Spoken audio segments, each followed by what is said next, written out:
किसान साथियों, कम लागत में ज्यादा उपज के लिए इफ्को नैनो डीएपी से बीज और पौध का उपचार जरूर करो। गेहूं, जौ, चना, मेथी, जीरा जैसी फसलों के लिए 1 किलोग्राम बीज को 5 मिलीलीटर नैनो डीएपी से उपचारित करो। सरसों की फसल के लिए 1 किलोग्राम बीज के लिए 10 मिलीलीटर नैनो डीएपी से उपचारित करो। पौध वाली फसलों में 1 लीटर पानी में 5 मिलीलीटर नैनो डीएपी से जड़ का उपचार जरूर करो। किसान साथियों, नैनो डीएपी से खर्चा कम और उत्पादन ज्यादा। किसान साथियों, कम लागत में ज्यादा उपज के लिए इफ्को नैनो डीएपी से बीज और पौध का उपचार जरूर करो। गेहूं, जौ, चना, मेथी, जीरा जैसी फसलों के लिए 1 किलोग्राम बीज को 5 मिलीलीटर नैनो डीएपी से उपचारित करो। सरसों की फसल के लिए 1 किलोग्राम बीज के लिए 10 मिलीलीटर नैनो डीएपी से उपचारित करो। पौध वाली फसलों में 1 लीटर पानी में 5 मिलीलीटर नैनो डीएपी से जड़ का उपचार जरूर करो। किसान साथियों, नैनो डीएपी से खर्चा कम और उत्पादन ज्यादा।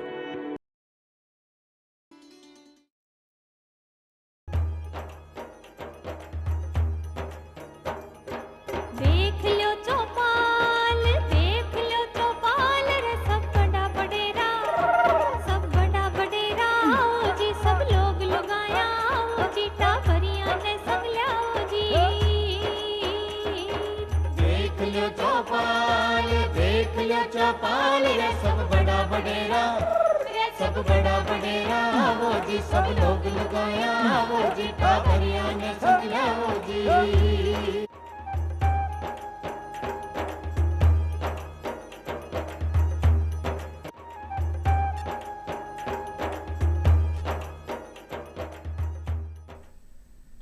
चौपाल देखबा वाला सगला दर्शकों को कार्यक्रम में स्वागत करूँ।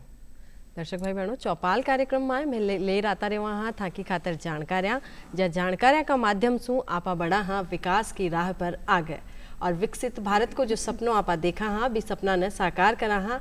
यान का ही कार्यक्रम चौपाल में आपा बैठ बातचीत करा हाँ, जानकारियाँ लेवा हाँ कि विकास का गेला पर आगे किया बढ़ियो जावे। और आज की चौपाल माए भी आप यान की ही बातचीत कराला, जहाँ को विषय रहे लोग ग्रामीण विकास और महिला सशक्तिकरण के गाँव को विकास जो है कतरो आगे बढ़ियो कहीं गेले चल रही है और महिला सशक्तिकरण की महिलाओं की एक मायने कई भूमिका है।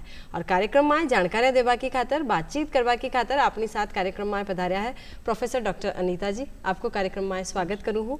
आप है पूर्व प्रोफेसर इंदिरा गांधी पंचायती राज संस्थान में और इसके साथ ही वर्तमान में आप सलाहकार है UNFPA और एक साथ साथ कार्यक्रम में अपने साथ पधार्या है नीतू कुमारी मीणा जी। आपको भी कार्यक्रम में स्वागत करूँ। आप है प्रशासक है ग्राम पंचायत घाटा सू, पंचायत समिति बस्सी जयपुर सू। अब कार्यक्रम में आप जाना कि जो आप बात कर रही हैं कि महिलाओं की सशक्त महिला कहीं हुआ है ग्रामीण विकास में वहाँ की कई भूमिका है, ऐसी सगली बातें जाना ला। तो सबसे पहले आप जाना कि जो बात करा हाँ आप एक महिला सशक्त कद बने किया बने, एक महिला ने सशक्त महिला का रूप में किया देखो जावे, कसी महिला सशक्त महिला हुआ है। तो मैडम से वही जाना सबसे पहले अनीता जी से कि सशक्त महिला की कहीं पिछाण हुआ है।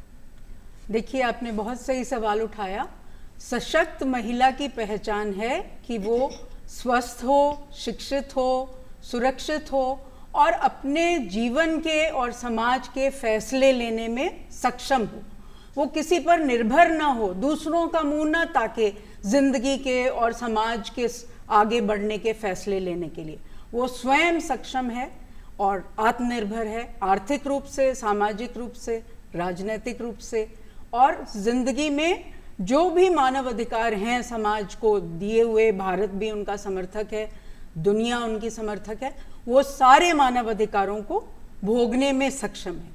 तो बा महिला सशक्त महिला के अलावा है जो आपका निर्णय ले सके है, भी के अलावा आर्थिक स्थिति भी मजबूत कर सके है और सगला निर्णय के साथ साथ बा विकास का गेला में आगे बढ़े, तो अपने आप ने एक अच्छा पायदान पर देखा है। तो बा महिला सशक्त महिला के अलावा अब आप बात कर रहे हैं ग्रामीण विकास की साथ, तो गाँव के मायने जब महिलाओं ने देखा, चाहे आप नीतू जी ने ले लें आबार, तो जो सशक्त महिला की पिछाण है अकतरीक सिद्ध हो रही है। मेरी ग्राम पंचायत में महिलाओं की जो सशक्त है वो बहुत सिद्ध हो रही है कि पहले जब मैं सरपंच नहीं बनी थी उससे पहले महिलाएं जागरूक नहीं थी और उसके बाद में फिर महिलाएं धीरे धीरे मैं सरपंच बनी और उसके बाद में महिलाओं मैंने समझा है अपने एक परिवार की तरह से, धीरे धीरे वो पुरुषों के ऊपर ही निर्भर रहती थी।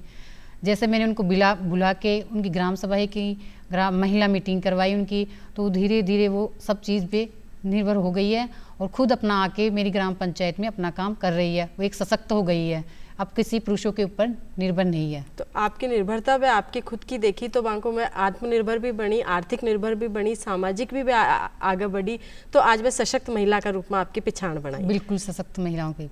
और अब जाना आप के ग्रामीण विकास की जो बात कर रही हैं मैडम, तो ग्रामीण विकास के साथ महिलावां ने जोड़ा, तो वो की तरीका से आप सोच सका है कि गाँव को विकास और महिलावां। देखिए, गांवों में रहने वाली आधी आबादी हमारी महिलाएं हैं, पूरे देश में भी आधी आबादी महिलाएं हैं। तो जब गांवों के विकास की बात कर रहे हैं और देश को विकसित भारत 2047 तक बनाने की बात कर रहे हैं, तो हमें महिलाओं को विकास की मुख्य धारा में जोड़ना ही है। अब चाहे वो ग्रामीण विकास योजनाओं के जरिए हो, जैसे कि स्वयं सहायता समूहों से जुड़ी हमारी राष्ट्रीय योजना है नेशनल रूरल लाइवलीहुड मिशन, राष्ट्रीय ग्रामीण आजीविका मिशन, और पूरे देश में इस समय करीब 10 करोड़ महिलाएं सदस्य हैं स्वयं सहायता समूहों की, और करीब 9 से 10 लाख समूह बने हुए।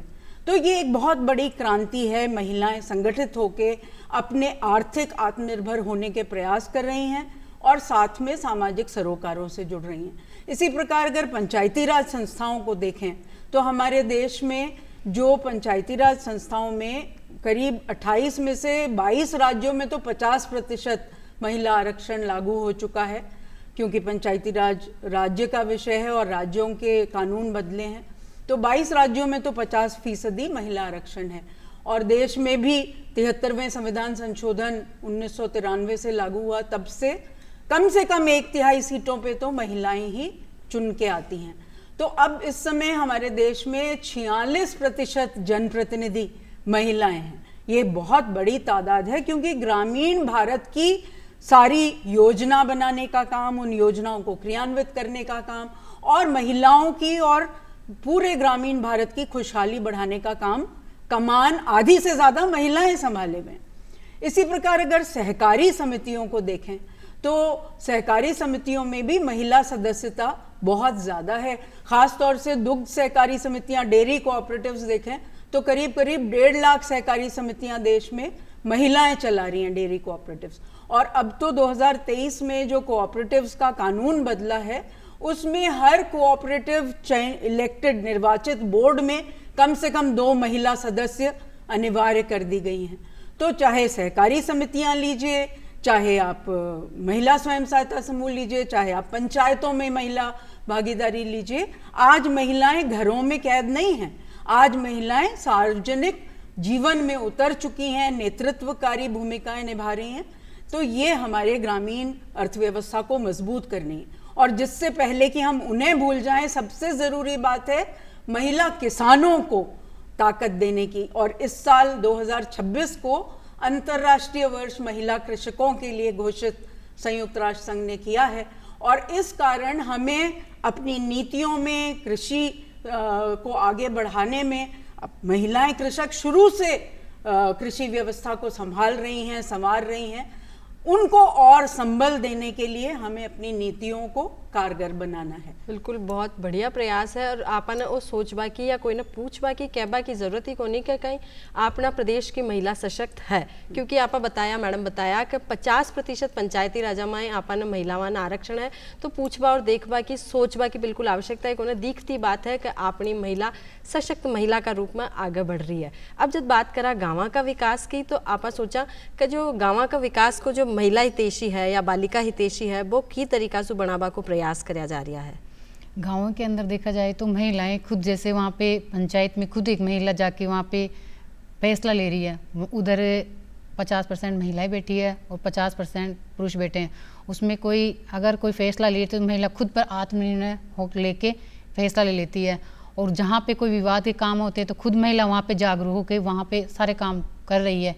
तो उसको देख के अपन अगर चाहते हैं कि एक महिला अपने परिवार को भी संभाल रही है और अपने बच्चों को भी संभाल रही है, और जहाँ पंचायत में जाके वहाँ अपना फैसला भी ले रही है। तो बालिकाएं देखा जाए तो बालिकाएं भी अपने, उसके साथ साथ में अगर एक जनप्रतिनिधि महिला है तो उसमें उसको देखकर एक महिला बालिका भी वह भी सोचती है कि अपन भी, जैसे महिला फैसला ले रही है तो अपन भी कुछ सीखे, जैसे शिक्षा के प्रति जाए तो भी महिला अभी बालिका शिक्षा लेके और फैसला लेके फिर वो भी अपने रुचि उसमें बढ़ाती है। एक अपने आप में मायने बस सेफ समझे, एक अपने आप ने आगे देखा तो सामने भी ना कोई महिला दिखे तो अपने आप ने और सुरक्षित समझे कि हमारे सामने कोई महिला लुगाई है तो मैं भी ना और अच्छी तरीका से समझा पासी हूँ, तो बा भी और आगे बढ़वा की जो भी की कामना है वह आगे बढ़वा की और चाहे आगे बढ़े। एक ही साथ आप जो गाँव का विकास की बात कर रहे हैं, इनमें महिलाओं की खातिर स्वयं सहायता समूह, रोजगार वगैरह क्या आगे बढ़ा रही हो आप? मेरी ग्राम पंचायत में देखा जाए तो एक स्वयं सहायता समूह चल रहा है और उसके साथ साथ में ही एक महिला सभाएं की जाती है। मैंने हर महीने में महिला सभाएं की जाती है और मेरी पंचायत के अंदर सब महिलाओं पे एक राजीविका चल रही है, तो उसमें एक समूह के माध्यम से महिलाएं अगर उनमें लोन ले लेती है, अगर उनको छोटी छोटी एक आमदनी करके उनको जमा करा देती है मंथली, और जैसे उनको लोन लेना पड़ता है तो वो वहाँ से बैंक में जाके लोन लेके अपना छोटा कुटीर उद्योग चला देती है। वो किसी पुरुषों के ऊपर निर्भर नहीं है। तो उसके अगर धीरे धीरे अगर उस धंधे को अगर वो धीरे धीरे करना सीखे तो आगे बहुत बड़ी, जैसे मेरे गांव में जाके तो लगभग 8 समूह सहायता समूह है, तो वो सब अच्छे चल रहे हैं और उसमें मोमबत्ती वगैरह और अचार का ये छोटे छोटे काम कर रही है, काम कर रही है, पुरुषों के ऊपर निर्भर नहीं है। पहली बार ने बनावो भी सिखावा है, कुछ शिविर भी लगावा है ट्रेनिंग का, पहले उनको शिविर फिर ट्रेनिंग लगाई जाती है। जैसे अभी कुछ दिनों पहले मैंने मेरी ग्राम पंचायत में महिलाओं के लिए जो ये मूर्ति कला है उसके लिए मैंने ट्रेनिंग दी थी, मैं 1 महीने की, तो उससे सीख कर अब वो घरों में अपना काम कर रही है। सजावटी बाहर पहले तो खुद के अपने मकानों के अंदर लगाई है दीपावली पे, उसके बाद में धीरे धीरे वो जयपुर तक पहुंच रही है। तो बढ़िया चौका छोटा छोटा घना काम दिखा रहा है, बाने सिखा रहा है कि जी सुबह आगे बढ़ रही है और अपने आप ने मजबूत महसूस कर रही है। आपकी स्थिति समाज में जब देखा है तो मजबूत समझा है कि मैं भी क्यों कर सका हाँ, कोई पैसों कमा सका हाँ, आपका फैसला खुद ले सका हाँ। एक साथ जो महिला सशक्तिकरण की बात आप करा, बी के साथ जो योजना वा अगर आप ग्रामीण विकास की जोड़ लिया, बाने भी आप जान लिया कि ग्रामीण विकास के मायने महिला सशक्तिकरण की खातर कसी कसी योजना वा चल रही है, तो आपनी जानकारियाँ और बढ़िया और अच्छी हो जाती। तो मान बताओ कि महिला सशक्तिकरण की खातर कसी कसी योजना वा चल रही है? बिल्कुल, बहुत अच्छा आपने पूछा। तो मैं उनसे गिनाना शुरू करूंगी जो योजनाओं ने महिलाओं के ऊपर जो रोज़मर्रा की अपनी जीवन जीने की जो जिम्मेदारियां हैं उनके समय निवेश और उनके बोझ को, काम के बोझ को कम किया है। जैसे कि अगर जल जीवन मिशन देखें, महिलाएं घंटों पानी की व्यवस्था जुटाना अपने परिवार के लिए खर्च करती थी। अब हमारी जल जीवन योजना के तहत 13 करोड़ घरों को, ग्रामीण घरों को पाइपलाइन वाटर सप्लाई नल मिल चुका है और घर में ही पानी की व्यवस्था हो चुकी है। इससे भी महिलाओं का कार्यभार और रोज़ की जुगत पानी जुटाने के लिए रोज़ घंटों कोसों चलना वो कम हुआ है। इसी प्रकार अगर स्वच्छ भारत मिशन का योगदान देखें तो 10 करोड़ से ज़्यादा, करीब 10-11 करोड़ शौचालय गांवों के घरों में बन चुके हैं, जिससे महिलाओं की गरिमा, आत्मसम्मान बढ़ा है। नहीं तो उन्हें खुले में शौच में जाने के लिए और हमेशा एक डर बना रहता था कि कोई उन पे हिंसा न हो जाए, तो ये भी योगदान रहा है। इसी प्रकार अगर हम देखें कि महिलाओं में कौशल निर्माण के लिए हमारी दीनदयाल उपाध्याय ग्रामीण कौशल योजना चल रही है, हमारी प्रधानमंत्री रोजगार योजना चल रही है, और उनमें डिजिटल लिटरेसी बढ़ाने के लिए पीएमजी दिशा योजना चल रही है, प्रधानमंत्री ग्रामीण डिजिटल लिटरेसी, डिजिटल साक्षरता को बढ़ावा देने की योजना। और अब तो मतलब ई-नाम नाम का पोर्टल है कि महिला कृषक भी ज़रूरी नहीं है कि मंडियों में ही बेचने जाएं, वो अपना फसल ई-नाम मतलब जो डिजिटल मार्केट प्लेस है, नेशनल एग्रीकल्चरल मार्केटिंग, कृषि के उत्पाद बेचने के लिए जो पोर्टल बना हुआ है उससे जुड़ सकती हैं। तो इसके लिए डिजिटल साक्षरता के लिए 6 करोड़ लोगों को ट्रेनिंग देने का पीएमजी दिशा में लक्ष्य है, जिसमें से करीब 53% महिलाएं, 3 करोड़ से ज़्यादा महिलाएं डिजिटल साक्षरता ले रही हैं। अब तो महिलाएं ड्रोन दीदी बन रही हैं, नमो ड्रोन दीदी। तो करीब 15,000 महिलाओं को कृषि में ड्रोन की सेवाएं लेने के लिए प्रशिक्षित किया जा रहा है इफ्को जैसी संस्थाओं द्वारा। इसी प्रकार एक लखपति दीदी योजना आई है कि महिलाओं का भी जो सालाना आय है वो लाख रुपए के ऊपर पहुंचे, और उसमें 2027 तक 3 करोड़ स्वयं सहायता समूह सदस्यों को लखपति दीदी योजना में जोड़ने का लक्ष्य है। ऑलरेडी 2.5 करोड़ अभी, मतलब अभी तो हम 2026 शुरू ही हुआ है, तो 2.5 करोड़ से ज़्यादा लखपति दीदी तैयार हो चुकी हैं। तो इससे महिलाओं की आर्थिक आत्मनिर्भरता भी बढ़ रही है, डिजिटल साक्षरता भी बढ़ रही है। एक महिला किसान सशक्तिकरण परियोजना है जिसमें महिला कृषकों को उन्नत कृषि, उन्नत बीज और तकनीकी, कृषि में क्या उन्नत तकनीकी है उसकी ट्रेनिंग दी जा रही है। इसी प्रकार हमारी उज्ज्वला योजना है कि महिलाएं धुएं में, चूल्हे में खाना नहीं बनाती रहें और इसलिए उनको गैस कनेक्शन दिए जा रहे हैं। और मतलब 10 करोड़ से ज़्यादा उज्ज्वला गैस कनेक्शन ग्रामीण क्षेत्रों में महिलाओं को मिल चुके हैं। तो ऐसी अच्छी अच्छी जो योजनाएं, अगर MSME सेक्टर देखें कि जो सूक्ष्म लघु उद्योग लगाने की जो योजना है उसमें करीब 27 करोड़ लोगों को रोजगार देने का ग्रामीण अंचल में लक्ष्य है। और इसमें वर्तमान में करीब 26 से 27% महिलाएं MSME उद्योग संभाल रही हैं, सूक्ष्म लघु मध्यम उद्योग। तो ये सारी योजनाएं हैं जो महिलाओं के जीवन को संवार रही हैं। और अब गाँव के मायने अपन केवल किसान भाई देखबाने कौन मिलेला, अपन किसान बहना, किसान महिलावां भी देखबाने मिलेली, क्योंकि 2026 वर्ष आप जी बताया बाकी खातर अंतर्राष्ट्रीय वर्ष का रूप में घोषित करो गयो है। हाँ, आपकी इस बात पे मैं कहना चाहूंगी और कृषि विशेषज्ञों और कृषि विभाग का विशेष ध्यान आकर्षण चाहूंगी। देखिए, दूरदर्शन राष्ट्रीय स्तर पर भी और राजस्थान स्तर पर भी कृषकों के लिए कार्यक्रम चलाता है और मैं तो यही देखती हूँ एक के बाद एक जो कृषि वैज्ञानिक और कृषक विशेषज्ञ आते हैं कृषि के, वो संबोधन ही अपना शुरुआत करते हैं, किसान भाइयों को मेरा राम राम। अरे भाई, 80% खेती बाड़ी का काम महिलाएं संभाल रही हैं गांवों में। 80% महिलाएं गांवों की खेती संभाल रही हैं और उनको हमें सशक्त करना है।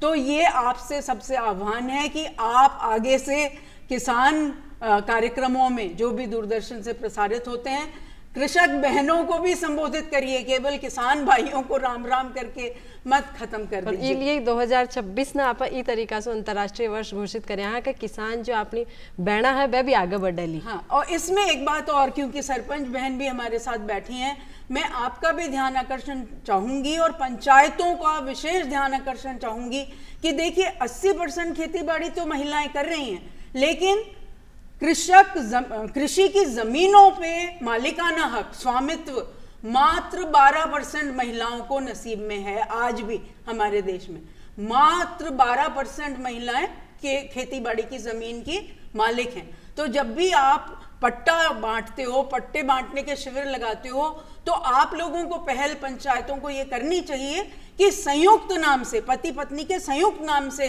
कृषि जमीनों के पट्टे दीजिए, ताकि महिलाओं को भी बैंक लोन, कृषि के लिए लोन और कृषक के रूप में उनकी पहचान बने।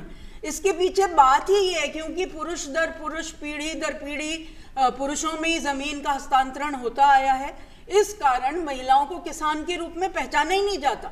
यहाँ तक कि आप देखिए कि भाषा की विडंबना देखिए, चाहे अंग्रेजी भाषा देखिए चाहे हिंदी भाषा देखिए, हर भाषा के स्त्रीलिंग पुल्लिंग बहुत से शब्दों के होते हैं, लेकिन किसान का कोई स्त्रीलिंग नहीं है। आप देखिए, पंडित है, पंडिताइन है, राजा है, रानी है, धोबी है, धोबन है, पर किसान का कोई स्त्रीलिंग नहीं है। इसके पीछे यही साजिश है कि जब आप जमीन का हस्तांतरण पुरुषों को ही स्वामित्व दे रहे हैं, तो महिला को किसान के रूप में पहचाना नहीं जा रहा, जबकि सारा काम वो कर रही है।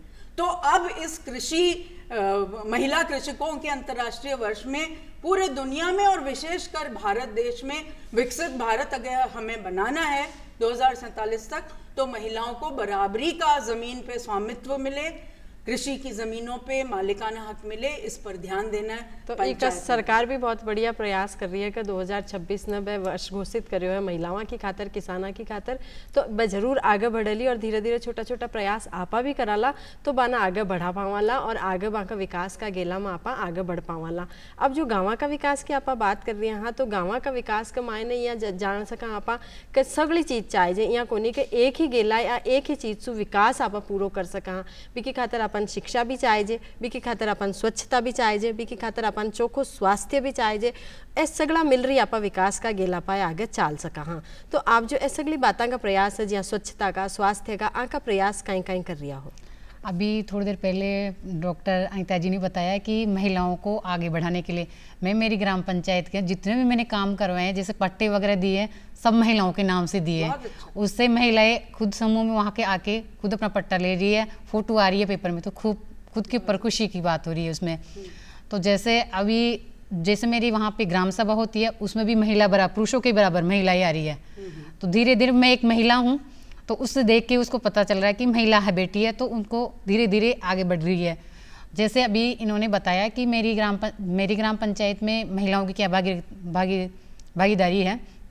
मेरी ग्राम पंचायत में महिलाएं, जैसे शिक्षा के प्रति देखा जाए तो मेरी ग्राम पंचायत के अंदर जो महिला है एक भी अनपढ़ नहीं है, वो बिल्कुल साक्षर है पूरी। धीरे धीरे मैं खुद पढ़ी लिखी हूँ, तो उसके देख कर वो पढ़ी लिखी एक भी साक्षर, पूरी सब साक्षर है। उसके बाद में बालिकाएं देखें तो सब बालिकाएं स्कूल जा रही है, पढ़ रही है और सब साक्षर है। जैसे सफाई के प्रति देखा जाए तो अभी सरकार भी सफाई के प्रति वो बिल्कुल जागरूक है, और हम भी हमारी ग्राम पंचायत के अंदर साफ सफाई कंटिन्यू लगा रहे हैं। जैसे कचरा की गाड़ी आती है, कचरा महिलाएं सारे गांव वाले कचरे उसमें डालते हैं और नालियों की सफाई हो रही है। अकेले हम नहीं, सारी महिलाएं वहाँ पे आके, अगर कोई भी वहाँ पे गंदगी डाल देता है तो उसके ऊपर जुर्माना लगा रखे हैं। इससे साफ सफाई होगी तो अपना गांव स्वच्छ रहेगा और अपना देश भी स्वच्छ रहेगा। तो जैसे अभी पहले कुछ अपने गाँव के अंदर ये था कि शौचालय नहीं बने हुए थे। मेरी ग्राम पंचायत शौचालय ODF हो चुकी है। जो भी महिलाएं हैं घरों में ही जाती है, बाहर कोई खुले में नहीं जाता है।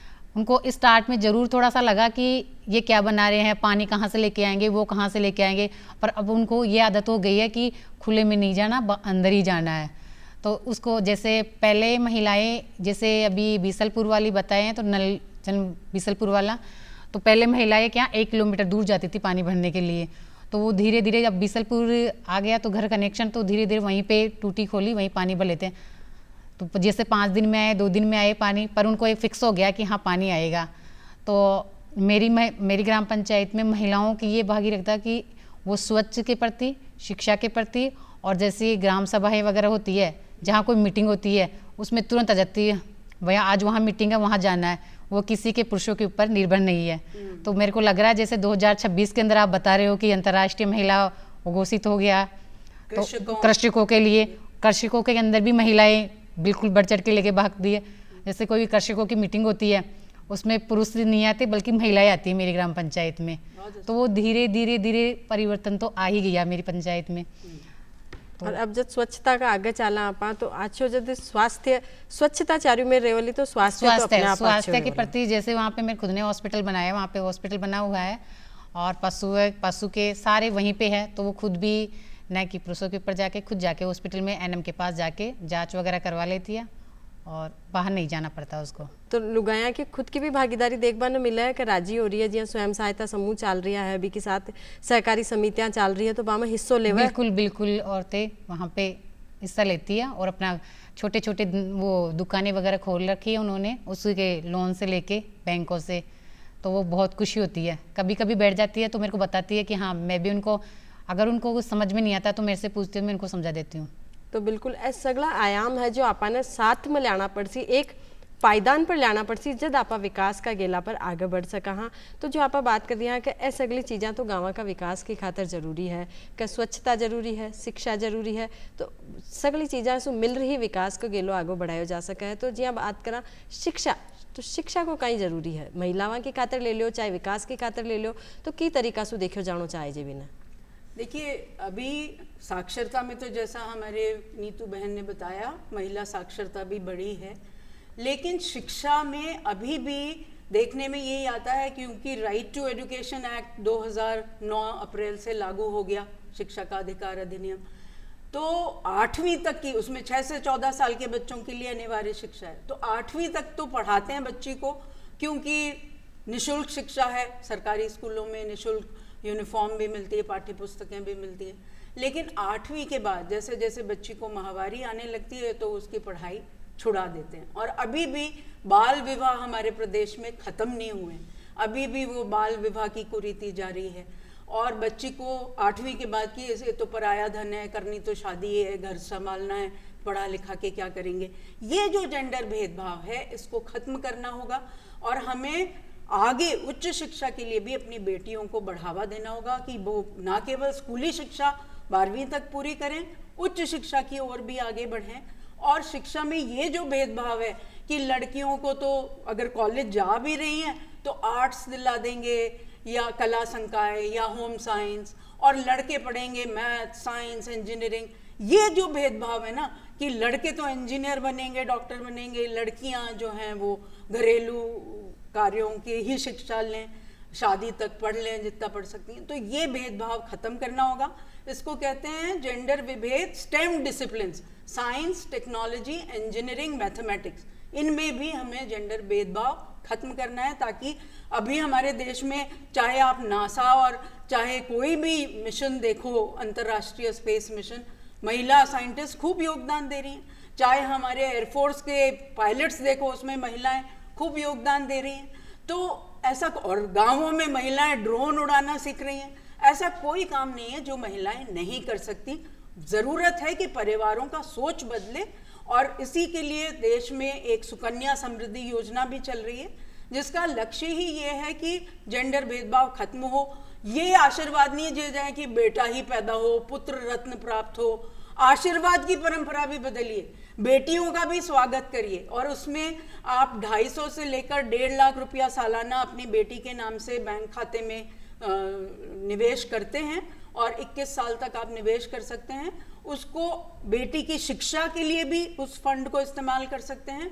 8.2% सालाना ब्याज है, जो मतलब टैक्स से मुक्त है, टैक्स मुक्त ब्याज है 8.2%। और उसमें 18 साल होने पर उसकी 18 साल के बाद उसकी शादी के लिए भी आपकी पूंजी जुड़ रही है, और नहीं तो आप उसकी शिक्षा के लिए, उच्च शिक्षा जारी रखने के लिए भी खर्च कर सकते हैं। तो हमें बेटियों की शिक्षा को बढ़ावा देना है, बाल विवाह जैसी कुरीतियों को रोकना है, और बेटा बेटी में भेदभाव खत्म करना है। ये जो हमारा सेक्स रेशो है, लिंग अनुपात, प्रति 1000 लड़कों पे लड़कियों की संख्या, वो आज भी प्रतिकूल है। 929 लड़कियां हैं 1000 लड़कों पे। तो ये भेदभाव क्यों?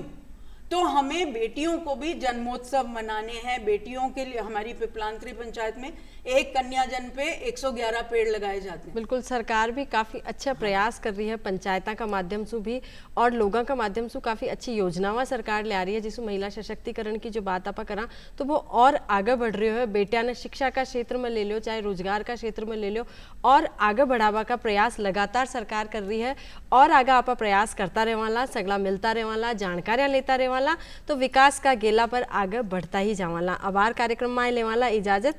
आप कार्यक्रम में पधारे अनीता मैडम, आप कार्यक्रम में आया, जानकारियां दी माने, अतरी बढ़िया जानकारियां, बिल्कुल अच्छी भाषा में अच्छा गेला बताया माने विकास का भी खातर आपको आभार। आपको भी आभार। फिर मिलाना एक नई चर्चा के साथ, नया विषय के साथ। आभार देव इजाजत, तो राम राम सा।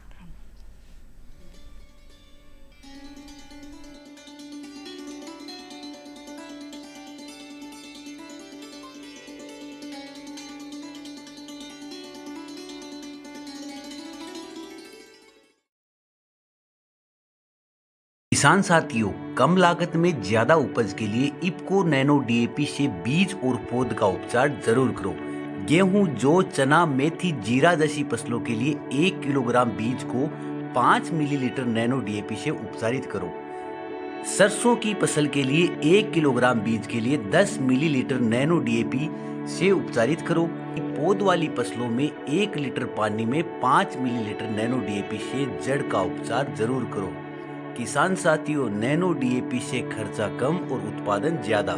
किसान साथियों, कम लागत में ज्यादा उपज के लिए इफ्को नैनो डीएपी से बीज और पौध का उपचार जरूर करो।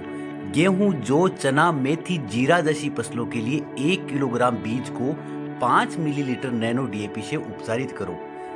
सरसों की फसल के लिए 1 किलोग्राम बीज के लिए 10 मिलीलीटर नैनो डीएपी से उपचारित करो। पौध वाली फसलों में 1 लीटर पानी में 5 मिलीलीटर नैनो डीएपी से जड़ का उपचार जरूर करो।